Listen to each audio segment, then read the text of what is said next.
Bom dia, meus irmãos, meus amigos aqui do nosso grupo, Grãozinhos no Caminho, do nosso canal do YouTube. Sejam todos bem-vindos mais uma vez, mais uma semana começando, né, gente? A primeira semana do mês. Vamos começar com o pé direito, né? Vamos agradecendo ao Pai mais uma oportunidade de estarmos aqui. Hoje nós vamos falar do Evangelho no capítulo 24. Não coloqueis a candeia sobre o alqueire. Candeia sobre o alqueire, porque Jesus fala por parábolas. Não se acende uma candeia para colocá-la sobre o alqueire, mas colocam-la sobre um candeeiro, a fim de que ela clareie todos aqueles que estão na casa. São Mateus. Não há ninguém que, depois de ter acendido uma candeia, a cubra com um vaso ou a coloque sobre uma cama, mas a põe sobre o candeeiro, a fim de que aqueles que entrem vejam a luz, porque não há nada de secreto que não deva ser descoberto, nem nada de oculto que não deva ser conhecido e manifestar-se publicamente. São Lucas. Seus discípulos, se aproximando, disseram-lhe: por que lhes falais por parábolas? E lhes respondendo disse: porque para vós outros vos foi dado conhecer os mistérios do reino dos céus, mas para eles não foi dado. Eu lhes falo por parábolas, porque vendo não veem, e escutando não ouvem nem compreendem.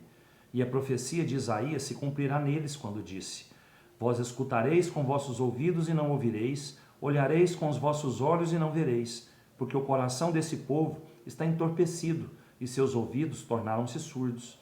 E eles fecharam seus olhos, de medo que seus olhos não vejam, que seus ouvidos não ouçam, que seu coração não compreenda, e que, estando convertidos, eu não os cure. São Mateus. Admira-se de ouvir Jesus dizer que não se deve colocar a luz sobre o alqueire, enquanto que ele mesmo oculta sem cessar o sentido de suas palavras sob o véu da alegoria, que não pode ser compreendida por todos. Ele se explica dizendo aos seus apóstolos: eu lhes falo por parábolas, porque não estão no estado de compreender certas coisas. Veem, olham, ouvem e não compreendem. Dizer-lhes tudo seria, pois, inútil no momento.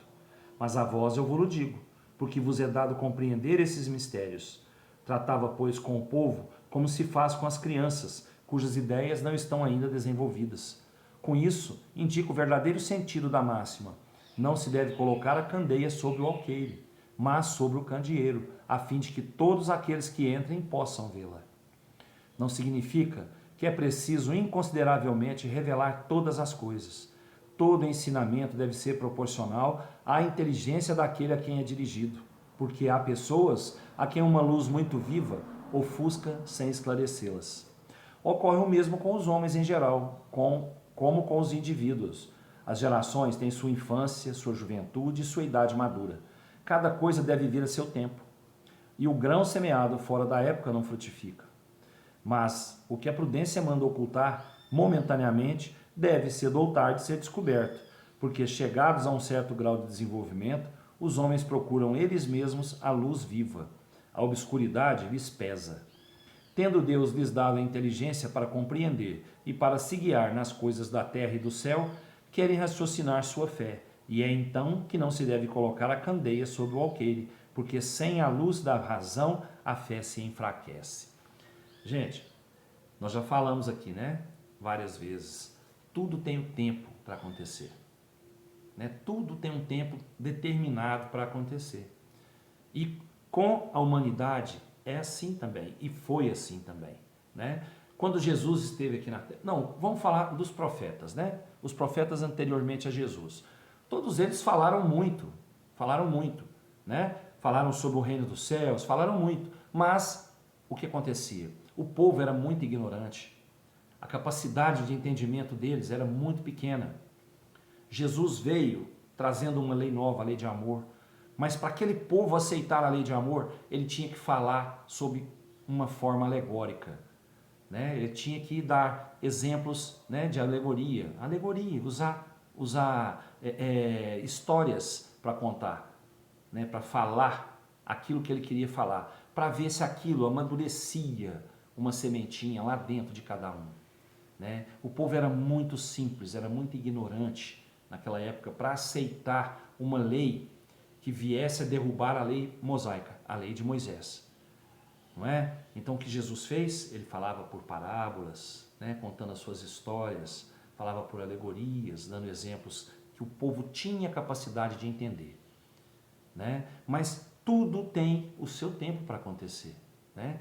O que Jesus ensinou lá atrás, né? O que ele disse lá atrás, na época dele, né? E que o povo não teve a capacidade de entender, com o tempo foram vindo espíritos para a terra, né? Espíritos mais avançados, espíritos que já tinham vivenciado, né, os ensinamentos do Cristo em encarnações anteriores. Esses espíritos vieram esclarecendo aos poucos, né, as palavras de Jesus, através de atos, através de exemplos, né? Nós tivemos vários santos da igreja, né, que vieram em nome do Cristo mesmo trazer complementação dessa lei de amor, trazer as explicações do que o Cristo queria dizer. Mais ultimamente, né, mais proximamente aqui da nossa geração, vieram os espíritas através da codificação da doutrina espírita por Kardec, né? Vieram os espíritos nos explicar claramente, com palavras simples, mas palavras claras, exatas, né, o que o Cristo queria dizer, né, naquela época para todos nós. E que nós, naquela época, que nós certamente estávamos lá naquela época, não tínhamos condição de entender. Mas hoje a doutrina espírita nos traz, né, a realidade, nos traz a luz das palavras de Jesus, para que a gente siga o seu exemplo, né, e a gente coloque no nosso caminho cada dia mais luz, né, na candeia que a gente acendeu. Tá bom? Ninguém, depois de ter acendido a candeia, né, consegue mais escondê-la. Aquele que procura esconder a candeia, o caminho dele não é legal, né? Porque se você já tem o conhecimento, se você já tem a luz adquirida, por que você vai esconder isso? Vamos passar isso para frente, né? O próprio espírito vai se sentir mal se não conseguir fazer isso, com certeza. O Livro dos Espíritos traz para a gente hoje, ainda no capítulo 10, Lei de Liberdade, a liberdade de pensar, questão 833. Há no homem alguma coisa que escapa a todo constrangimento e pela qual ele desfruta de uma liberdade absoluta? É no pensamento que o homem goza de uma liberdade sem limites, porque não conhece entraves. Pode-se deter-lhe o voo, mas não aniquilá-lo. Gente, nós temos toda a liberdade de pensar, e o pensamento nos leva onde a gente quiser ir. O pensamento nos leva onde a gente quiser ir. Nós temos total liberdade. Ninguém fica preso com o pensamento. Tá? É uma forma da gente ser mais livre internamente, é pensar, né? Ninguém é impedido de pensar. Todos têm essa necessidade, esse dom de pensar. O Pai deu pra gente a inteligência. Então nós temos como pensar, e o nosso pensamento é força criadora. Com a fé, com amor no coração e com o pensamento imbuído naquilo que a gente quer, a gente consegue. Tá? Pensamento é força criadora, é liberdade e é força criadora. Tá bom? Desejo a todos aí uma ótima semana. Eu vou pedir uma licença para vocês aí de 2 dias, porque onde eu vou eu não tenho internet. A internet é muito ruim, tem hora que pega, tem hora que não pega. Então a internet é muito ruim, eu vou pedir uma licença para vocês de 2 dias, tá? Eu vou hoje, eu retorno na quarta-feira, mas eu retorno à tarde. Então na quinta-feira de manhã estamos aqui firmes e fortes novamente, tá? Com os nossos grãozinhos no caminho. Fiquem todos com Deus, um ótimo feriado aí para todo mundo, que Deus nos abençoe. Vamos ter um pouco mais de juízo, né, gente? Não vamos fazer bobagem nesse feriado, não. Vamos respeitar o nosso limite, tá? E estaremos aqui de novo na quinta-feira. Fiquem todos com Deus. Beijo no coração.